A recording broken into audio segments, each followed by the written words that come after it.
splint. Posterior splints are used for any fractures, temporary stuff, usually to stabilize, to immobilize the fracture where you can't fit them in a cast because they're too swollen. Or in the case that they have a ulcer or wound or something like that, something temporary. Yeah. A lot of times when they go into the hospitals, exactly, they'll put this on for them, and then they'll send them to go see a podiatrist or an orthopedic. These are pretty easy. When you open it up, it opens up like this. You have to mold it. So think about it like a cast. So you mold it.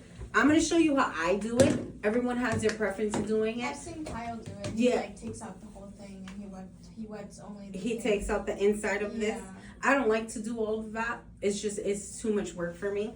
But most important thing is to make sure that your patient can bend their knee and that it is covered outside of their toes. So what I do is I bend on the outside, that first fold like that, and then I bring it under here and I want to see. I don't want this to be, I don't want the posterior splint to be out here, but instead it needs to be out forward because it can protect their toes, right?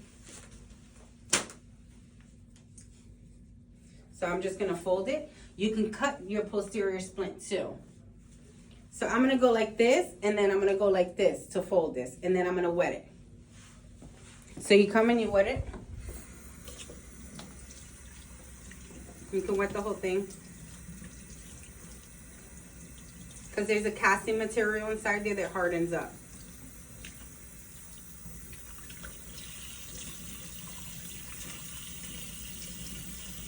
It's the easiest thing to do. It's way easier than casting. Yeah. You don't need a bucket for that one. Nope, you sure don't.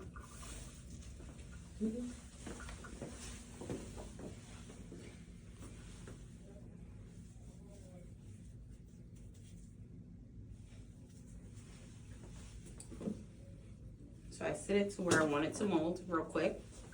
Then you gotta put your cast padding to protect your patient, right? So you roll it up just as if you were doing your cast. Always do your figure eight in everything that you do. Let me move this over this way.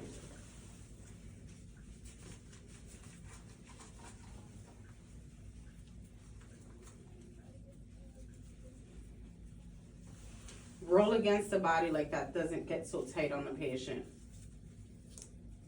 50% coverage. It's snowing. Thank you.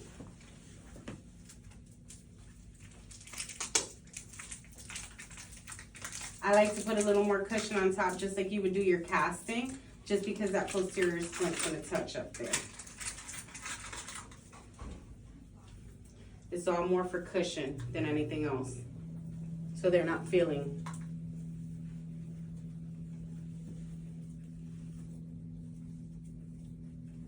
Of course, if I'm doing it on a patient, I'm not gonna do it like this. 50% coverage, just like you would do your casting.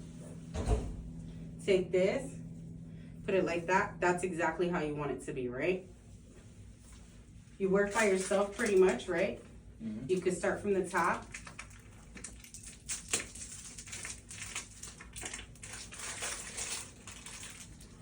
And you put on your ace bandage to hold this together.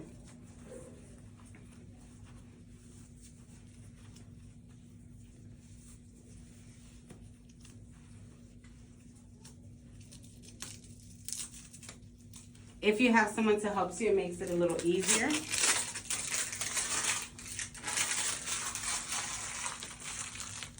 But it starts to harden up on you.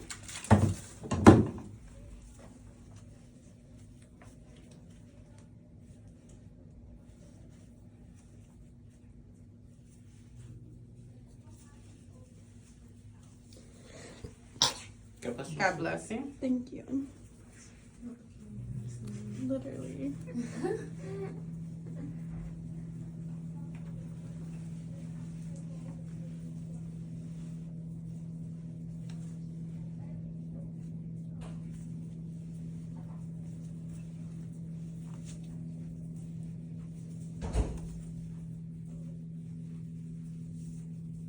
Let me get another ace bandage.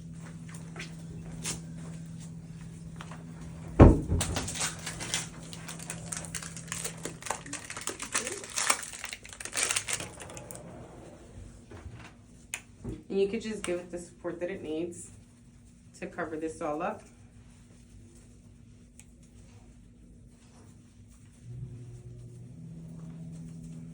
That's a posterior splint. Give it a few minutes Feels warm.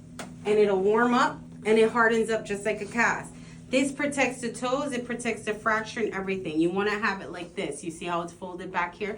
So if she bends her knee, she doesn't feel it. So it's still protecting all of it. It keeps it stabilized, immobilized, and that's your posterior splint. And that's how you can do it by yourself. Any questions? It's not the prettiest looking one, right? Because I did it super fast. But if you have help with someone, if you have someone available in clinic, have them wet it for you, have them hold it, mold it really nicely, and then you do your stuff. Any questions? Everybody ready to try one?